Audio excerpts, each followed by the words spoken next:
오늘도 하나님의 은혜를 삼함에 나온 사랑하는 성도님들에게 하늘의 평안과 기쁨이 가득하기를 바랍니다. 옆에 분에게 한번 인사하실래요? 하나님께서 당신을 정말 사랑하십니다. 하나님께서 당신에게 평강 주시기를 바랍니다. 하나님께서 당신을 지키시기를 바랍니다. 그렇게 되기를 바랍니다.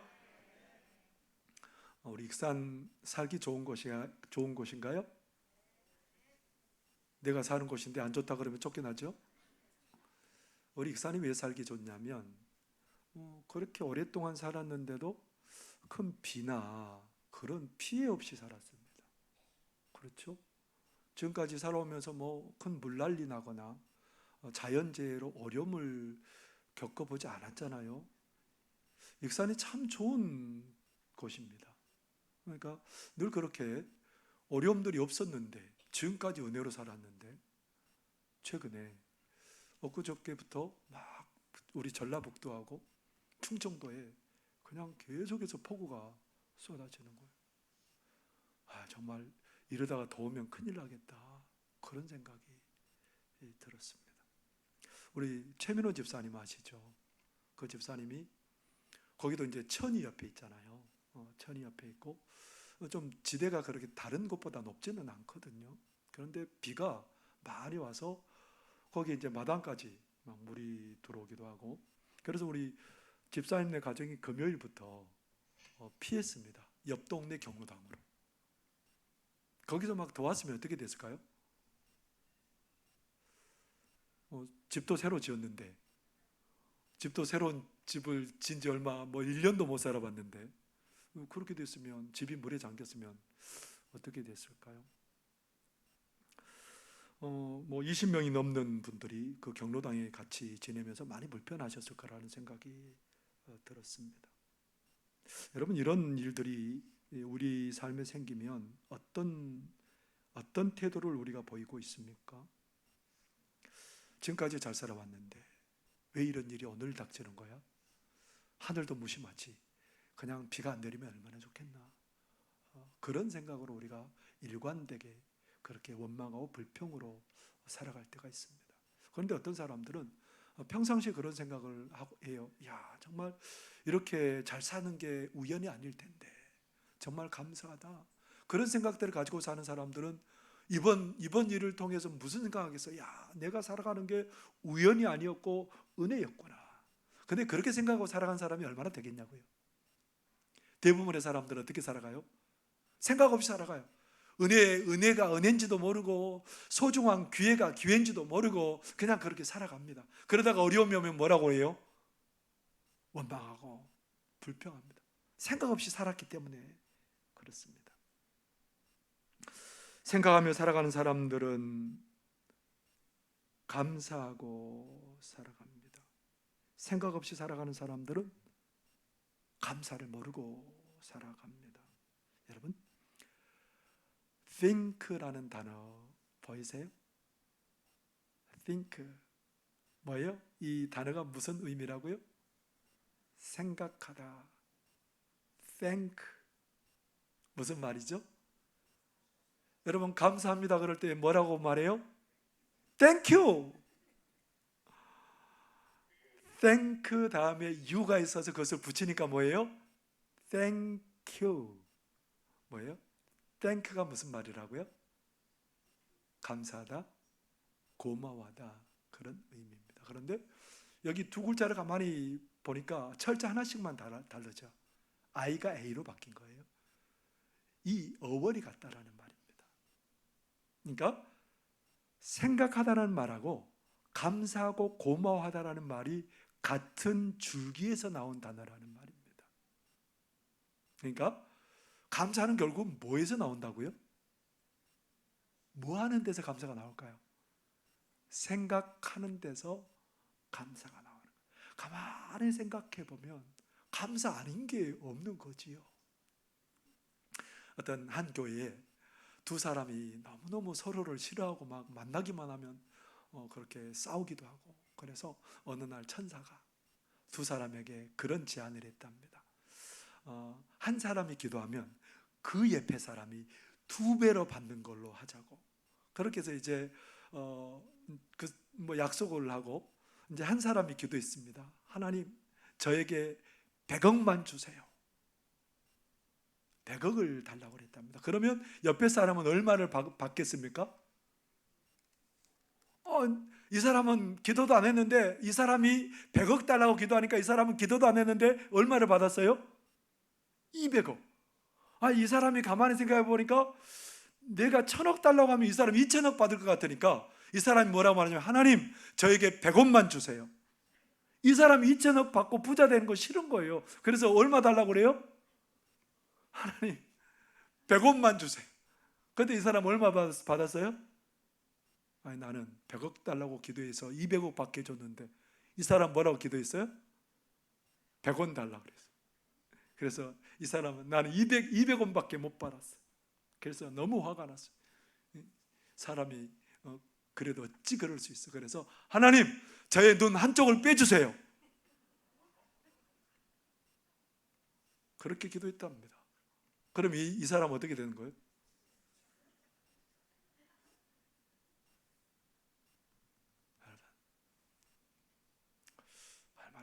가만히 생각해 보면 함께 한 교회에서 하나님을 섬기고 살아간다는 게 얼마나 행복한 일이에요. 하나님이 사랑하는 저 사람 때문에 내가 더 성숙해질 수 있는 기회가 되니, 저 사람 때문에 내가 더 무릎을 꿇고 하나님께 기도할 수 있게 되니 얼마나 감사한 일이에요. 생각해 보면 감사한 일인데, 그냥 미운 감정에 생각 없이 살다 보니까 원망이 가득하고 저주가 마음에 가득했던 거예요. 그래서 복된 관계가 오히려 그렇지 못한 관계가 되고 말았던 거지요. 그처럼 생각하고 살아가는 게 참 우리의 인생에 중요합니다. 우리 신앙생활 하는데 생각을 늘 하고 살아가는 게 중요하지요. 오늘 욥기에 등장하는 욥이 철저한 믿음의 사람이라고 우리에게 소개하고 있죠. 욥기 1장 1절에 보면 뭐라고 기록하고 있습니까? 우스 땅에 욥이라 불리는 사람이 있었는데 그 사람은 온전하고 정직하여 하나님을 경외하며 악에서 떠난 자더라. 그는 하나님을 믿는 믿음에 따라 살려고 애썼던 사람입니다. 그래서 하나님께서 아들 7과 딸 3을 주셨고 많은 재물을 주셨습니다. 부족함이 없게 하셨습니다. 그런데 천상에서 회의가 벌어졌습니다. 천사들과 그 자리에 사탄도 왔습니다. 그런데 하나님께서 사탄에게 자랑하기 시작해요. 욥기 1장 8절 보니까 하나님이 사탄에게 뭐라고 자랑했을까요? 여호와께서 사탄에게 이르시되 내가 내 종 욥을 주의하여 보았느냐? 그와 같이 온전하고 정직하여 하나님을 경외하며 악에서 떠난 자는 세상에 없느니라.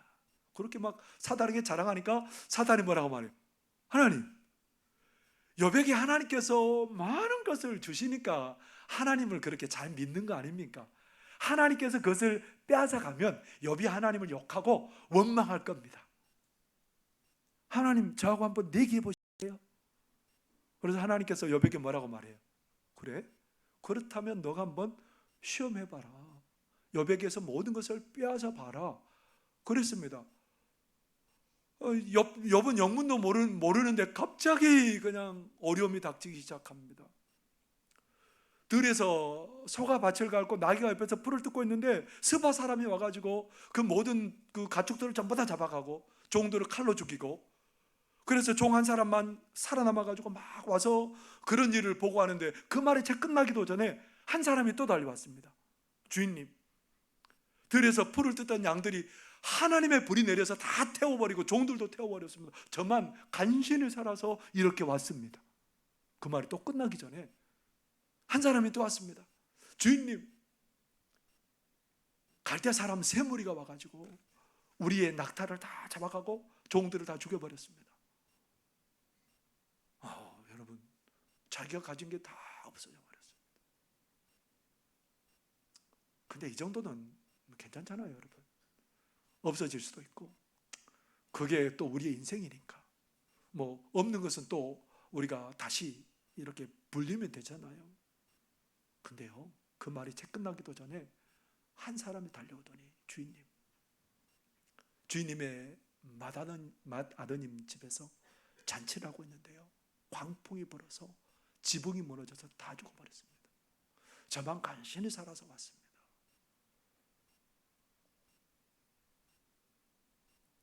하나님이 인정하는 믿음의 사람 욥입니다. 순간 어떤 생각이 들었을까요? 얼마나 원망이 들었겠어요. 하나님, 이러실 수 있어요? 내가 믿음으로 그렇게 살려고 몸부림치고 살았는데요, 나는 하나님만 섬기며 하나님만 사랑하고 그렇게 살았는데 하나님, 이럴 수 있나요? 모든 것을 하루아침에 다 잃어버리고 자녀들과 인사도 못하고 자녀들을 다 보내버리고 한 사람이라도 하나님 좀 남겨주셨으면 덜 서운할 텐데요, 자녀들을 다 데려가 버리셨습니다. 욥이 뭘 했을까요? 욥이 그때 뭘 했다고 말하고 있습니까? 그의 겉옷을 찢었답니다. 얼마나 고통스럽고 얼마나 슬픔이 극심했으면 옷을 찢었답니다. 옷을 찢었다는, 옷만 찢었겠어요 여러분? 그의 마음을 찢은 거죠 사실은. 얼마나 그의 마음이 통탄스럽죠. 그의 몸을 찢는 것보다 더 힘든 아픔이 그에게 있었답니다. 누구 앞에서 그렇게 옷을 찢고 있어요? 누구를 생각하며 옷을 찢고 있어요? 하나님을 생각하며 하나님 앞에서, 하나님, 제가 너무너무 힘들거든요. 하나님, 제 마음이 죽을 것 같아요. 막 마음이 찢어지는 것 같고 아리고 너무너무 쓰려서 어쩔 수 없습니다. 하나님, 저를 좀 봐주세요. 뿐만 아니라 뭘 밀어버렸다고요? 욥이 머리털을 밀어버렸답니다. 고대 그 시대의 머리털은 뭐냐면 힘과 그리고 부와 그리고 명예와 건강의 상징이었던 겁니다. 그런데 머리털을 밀어버렸다는 건 뭐예요? 내가 정말 가련하고 비천한 존재가 되었다는 겁니다. 불명예스러운 존재가 되었답니다. 하나님, 나는 이제는 정말 비천하고 가련합니다. 나는 불명예스러운 존재가 되었습니다. 사람들이 욥을 향해서 뭐라고 그러겠어요? 욥을 향해서 막 없는 말도 지어냈을 거예요. 그래서 저가 저렇게 망해버렸다고. 그런 일들이 벌어진 겁니다. 근데 욥이 옷을 찢고 머리털을 밀고 하나님 앞에 뭐 했다고요? 엎드려 하나님을 예배했다. 무슨 말이에요? 하나님을 생각했다는 거예요. 그 고난의 순간에, 그 괴로움의 순간에 하나님을 바라보고 하나님을 생각했다는 겁니다. 가만히 곰곰이 생각해 보니 사랑하는 아내와 결혼했고 아들, 딸 10명을 낳았고 믿음으로 그 아이들이 자라주었고 재산들도 점점 증식이 되어서 이렇게 부자가 되었고, 가만히 생각해 보니까 은혜 아닌 게 하나도 없는 거예요. 가만히 생각하니까 은혜로 살았어요. 자기에게 허물이 없었던 것도 아니에요. 연약함이 없었던 것도 아니에요. 살면서 많은 고비도 있었습니다. 자녀들이 때로는 아파서 잠 못 이룬 때도 있었고요. 종들이 속을 속여서 저거 내보내야 되나 말아야 되나 힘든 결정을 해야 되는 때도 있었고요. 때로는 살아가면서 가물만 만나기도 하고 하던 일에 실패를 경험할 때도 있고, 연약해서 말수일수로 해서 그걸 주워 담을 수 없어서 전전긍긍할 때도 있고, 여러 가지 후회하는 일들도 있었습니다. 근데 지금까지 뭘로 살았어요? 가만히 생각해 보니 은혜로 살아온 거예요. 가만히 생각해 보니 모든 게 은혜 아니었던 게 없었던 거예요. 그래서 욥은 불평하고 원망하는 대신 어떻게 합니까? 21절에 욥은 이렇게 하고 있지요. 이르되 내가 못해서 알몸으로 나왔사온즉 또한 알몸이 그리로 돌아가올지라. 주신 이도 여호와시오 거두신 이도 여호와시오니 여호와의 이름이 찬송을 받으실지니이다. 아무것도 가지고 나온 게 없었답니다. 지금까지 너무너무 부유하게 풍성하게 살았습니다.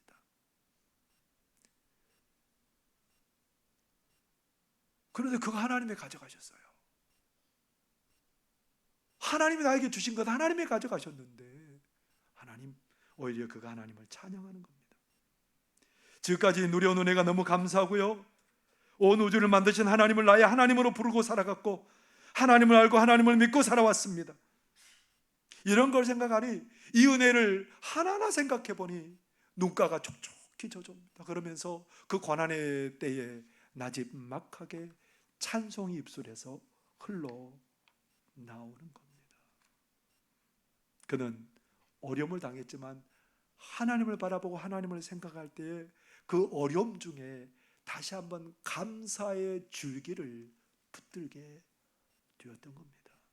그래서 그는 그 어려운 일을 당했지만 원망하지 않고 하나님을 향하여 원망하지 않고 범죄하지 않았다고 성경은 그렇게 기록하고 있습니다. 그 고난의 때에, 어려움의 때에 욥이 뭘 생각했을까요? 재산들을 다 잃어버렸을 때에, 그리고 자녀들을 다 잃어버렸을 때 욥이 무슨 생각했겠냐고요. 여러분, 무슨 생각했을까요? 하나님,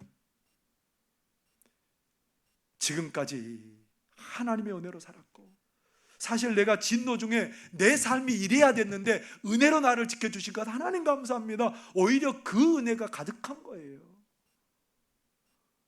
하나님을 떠나 사는 사람들의 모습이 어때요? 진노 가운데 다 망하는 겁니다. 아무것도 아닌 겁니다. 그런데 그런 삶에서 하나님이 건져주시고 지금까지 복을 누리며 살게 하셨다는 거예요. 여러분, 하나님을 떠난 사람들, 하나님의 심판 앞에서 어떻게 되는 거 우리가 너무 잘 알지 않습니까? 창세기 13장에 보면 아브람과 롯의 얘기가 등장합니다. 재산이 너무너무 많아져서 아브람이 롯에게 말합니다. 멀리를 둘이 가서 보면서 네가 오른쪽 택하면 내가 왼쪽 택하고 네가 왼쪽 택하면 내가 오른쪽 택할게. 롯은 어디를 택했어요? 소돔과 고모라 지역을 택했습니다. 그 지역을 성경은 어떻게 기록하고 있는지 여러분 들어보시기 바랍니다. 창세기 13장 10절의 말씀입니다. 이에 롯이 눈을 들어 요단 지역을 바라본 즉 소알까지 온 땅에 물이 넉넉하니 여호와께서 소돔과 고모라를 멸하시기 전이었으므로 여호와의 동산 같고 애굽 땅과 같았더라. 여러분, 여호와의 동산 같았다는 건 정말 좋은 땅이거든요. 애굽 같았던 땅은 비옥하고 뭐를 해도 잘 되는 땅이거든요. 여러분, 이런 땅을 택해서 갔대요. 똑똑해요. 어떻게 됐을까요? 그런 땅에서 살았는데. 근데 그 땅에 사는 사람들이 얼마나 악하냐면 그 롯의 집에 두 천사가 사람의 몸을 입고 롯이 그 두 천사를 맞아들였습니다.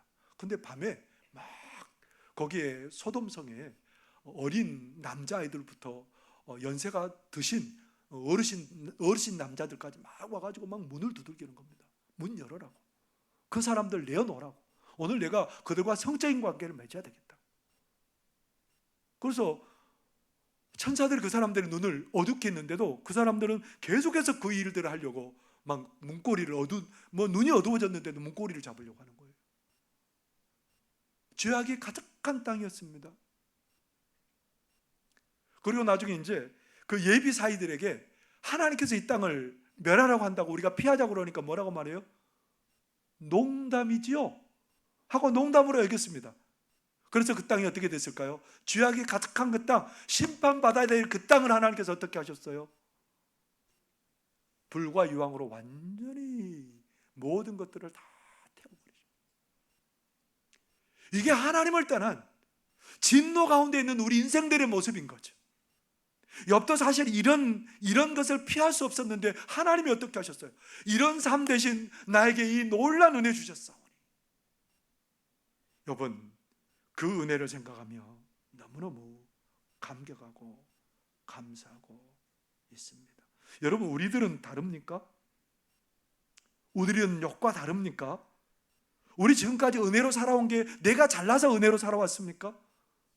우리도 하나님의 진노를 받아서 심판 가운데 있어야 될 사람들 아닙니까? 그런데 하나님이 나를 사랑하여 주셨고 하나님 믿게 하여 주셨고 나를 지켜주셨고 지금까지 보호하여 주셨고 선한 목자가 되어 주셨고 우리 삶에 부족함 없도록 하여 주셨고 내 믿음을 지켜주셨고 고난 중에 가만히 생각해 보니 다 은혜인 거예요. 심판받아 망하고 심판받아서 그렇게 모든 걸 다 빼앗겨 버려야 되는 그게 맞는 우리 인생인데 하나님께서 너무너무 복되게 해주셨다는 겁니다. 여러분, 나중에 그런 고백하죠. 내가 하나님의 은혜 때문에 내가 연약한 자를 보면 그의 무릎을 일으켜줬고 허리를 세워줬고 고아와 가부를 내가 도와주었고 맹인의 길을 인도해 주었고 하나님의 뜻을 지키며 살았답니다. 어떻게 그렇게 살아올 수가 있었을까요? 하나님이 은혜 베풀으셨기 때문에 그랬다는 겁니다. 고난 중에 하나님을 생각해 보니 오히려 원망과 불평 대신 찬양이 나오고 감사가 나올 수밖에 없었습니다. 그래서 고난 중에도 하나님을 생각하니 하나님을 기대할 수밖에 없게 되었습니다. 지금까지 나를 지키신 하나님, 그 하나님을 기대하게 되는 거예요. 그래서 욥이 엄청난 고난을 당하지만 20절에 보면 어떻게 표현하고 있어요? 20절에 여러분 보시기 바랍니다. 20절에 보면 뭐라고 말해요? 욥이 일어나, 일어나, 일어나. 일어났다는 말은 앉아있다가도 일어나는 상황을 얘기하고 누워있다가도 일어나는 그런 상황을 얘기하지만 이거는 그냥 문자적으로 보면 그렇습니다만 신앙적으로 보면 어떤 의미예요? 고난도 괴로움도 그가 당하는 극심한 고난도 괴로움도 그의 믿음을 흔들지 못하고 그가 믿음으로 든든히 섰다라는 겁니다. 하나님 믿고 내가 하나님 주신 은혜를 의지해서 내가 이길 거라고 생각이 하는 거예요. 하나님을 생각해 보니까, 고난 중에 하나님 생각해 보니까 하나님이 고난을 통해서도 역사하실 것을 믿게 되었던 거죠. 하나님을 바라보면서 그 생각이 깊어가면 깊어갈수록 믿음도 깊어가고 은혜도 깊어가는 거예요. 우리 하나님께서는 고난의 때, 어려울 때 우리가 하나님을 깊이 생각하고 바라보기를 원하십니다. 사도행전 10장에 보니까 로마 백부장 고넬료의 얘기가 나오죠.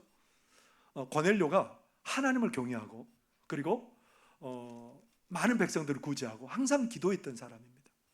어느 날 천사가 그렇게 얘기합니다. 너는 옆바에 있는 베드로를 불러다가 하나님의 말씀을 들으라. 그래서 세 사람을 뽑아서 베드로에게 보냈습니다.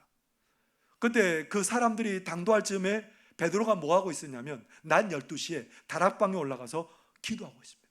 여러분, 날 12시에 밥 먹어야 되잖아요. 근데 기도하고 있는데 뭐가 내려왔냐면 보자기 같은 그릇에 막 각종 짐승들과 기는 것들과 그리고 새들이 거기에 있는 거예요. 잡아먹어라 음성이 들려오는 거예요. 얼마나 좋아요. 그 잡아먹으라고 그러니. 그래서 가만히 보니까 그 율법에 정결한 것들도 있고 부정한 것들도 있어서 거기에 섞여 있어요. 그러니까 뭐라고 말하냐면 제가 이 부정한 것은 안 먹어왔는데 그거 먹으라 그러면 안 되죠. 그러면서 이제 거부하니까 뭐라고 말해요? 음성이 또 들려와요. 하나님이 깨끗하게 한 것, 하나님이 깨끗하게 인정한 것을 인정했으니 너 먹으라 그렇게 얘기를 합니다. 그렇게 해서 그런 광경이 3번이나 연속되더니 그 그릇이 올라갑니다. 저게 무슨 뜻일까? 여러분, 간단하게 얘기하면 되잖아요. 야 베드로야, 고넬료의 집에 가서 복음 전하고 이방인도 내가 구원하기를 기뻐한다고 그래라. 여러분, 명쾌하게 딱 얘기하면 얼마나 좋아요. 근데 하나님이 환상을 보여주셔서 뭐 하게 해요? 뭐 하게 해요? 생각하게 해요. 생각하게. 하나님이 뭘 원할까? 뭐가 하나님의 뜻일까? 그렇게 하나님의 뜻을 생각하고 있는데 고넬료가 보낸 사람들이 왔어요. 성령이 뭐라고 말해요? 묻지 말고 가라는 거예요.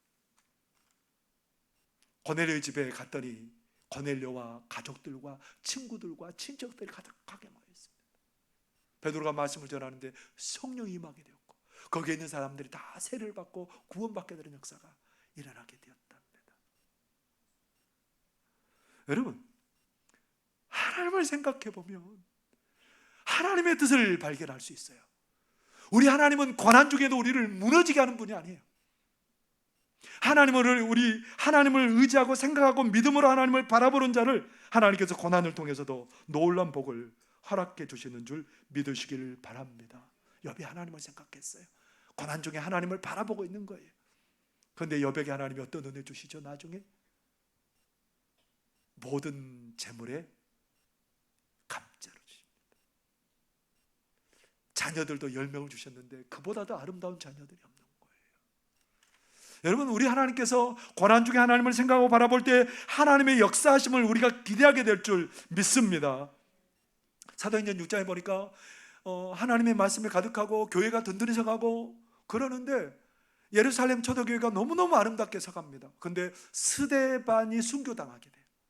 그러면서 그 순교를 시작으로 해서 예루살렘 초대교회가 핍박에 사로잡히게 되고요. 그래서 많은 사람들이 도망하게 됩니다. 예루살렘을 떠나서 유대 지역으로, 사마리아 지역으로 그렇게 떠나게 되었습니다. 여러분, 하나님은 그러시면 안 되죠. 안 그래요? 하나님 열심히 모여서 교회가 부흥하고 잘 되는데 하나님이 거기에다가 안 되잖아요. 핍박이 오게 합니다. 하나님 그럴 수 있습니까? 근데 왜 하나님이 그곳에 핍박을 주셨을까요? 그들이 흩어져서, 그들이 예루살렘 모여서 자기들끼리만 믿음 생활하려고 하니까 하나님이 어떻게 만들어 버리세요? 흩어버리세요. 그래서 유대 땅과 사마리아 지역에 복음이 들어가게 하고 나중에는 이방인 지역까지 복음이 들어가게 하십니다. 하나님이 왜 이렇습니까? 그럴 법도 하지만 하나님께서는 그 일을 통해서 오히려 다른 사람들이 구원을 누리게 되는 그런 역사가 일어나게 되었던 겁니다. 새로운 일을 우리 하나님은 계획하고 계시죠.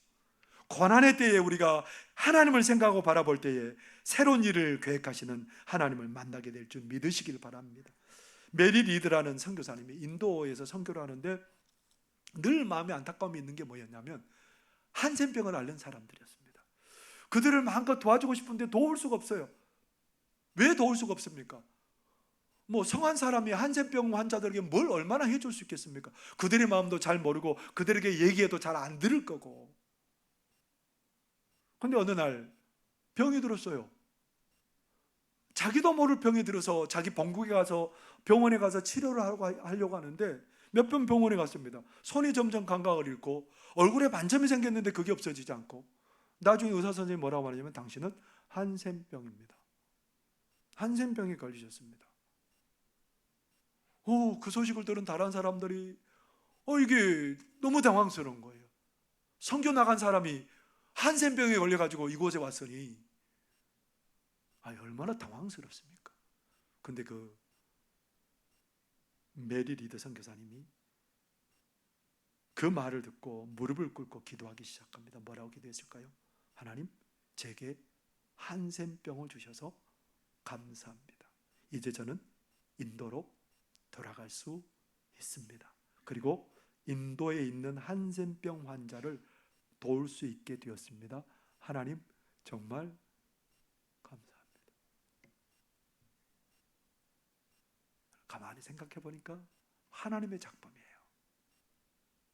하나님께서 이 일을 통해서 마음껏 그들을 돕고 마음껏 그들을 사랑하고 마음껏 그들에게 복음을 전할 수 있는 그런 요건을 하나님이 주신 거예요. 그래서 메리 리드 선교사는 그렇게 해서 그들에게 가서 복음을 전할 수 있게 되었답니다. 오히려 하나님을 생각하니 오히려 감사의 말이 나오게 되었던 거죠. 최병남 목사님은 어둠 속에서 부르는 노래라는 책을 통해서 이렇게 말합니다. 여러분, 앞에 있는 화면을 보시기 바랍니다. 성도의 삶에도 도리어라는 말이 쓰일 사건이 많습니다. 우리가 생각할 때는 곡선이지만 하나님 보실 때는 그 길이 직선일 수 있습니다. 우리 눈에는 돌아가는 것처럼 보이지만 하나님은 지름길로 우리를 인도하신 것일 수 있습니다. 하나님은 어떤 상황에서도 언제나 일하고 계시기 때문입니다. 우리는 매여도 하나님 말씀은 매이지 않습니다. 환경이 힘들고 내가 할 수 있는 일이 없어 보일지라도 하나님은 여전히 우리를 통해서 일하십니다. 하나님이 일하시면은 의외성과 반전과 그리고 상황의 역전이 멋지게 나타납니다. 그 하나님을 신뢰하십시오. 하나님, 우리가 만나고 당하는 모든 일 속에서 그분의 크신 계획을 펼치고 계십니다. 고난 중에도 하나님을 바라볼 때 우리는 하나님의 일하심을 기대할 수 있습니다. 어려움 속에, 고난 속에 여러분 하나님을 생각하시기를 바랍니다. 나를 사랑하시고 나를 기뻐하시고 놀라운 역사로 내 삶을 복되게 하실 그 하나님을 생각하고 그 하나님께 집중하고 하나님을 바라보시는 저와 여러분들이 되시기를 바랍니다. 기도하겠습니다.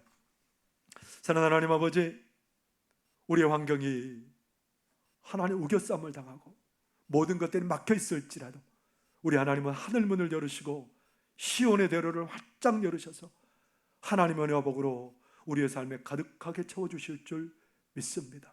지금까지 지내온 삶이 은혜였고 앞으로 살아갈 삶도 놀라운 예비된 은혜의 길을 걸어갈 줄 믿습니다. 하나님 고난 속에서도 그 하나님 생각할 때에 감사가 입술에 가득하고 찬송이 입술에 가득한 저희들 되도록 하나님 은혜 베풀어 주옵소서. 예수님 이름으로 기도하옵나이다. 아멘.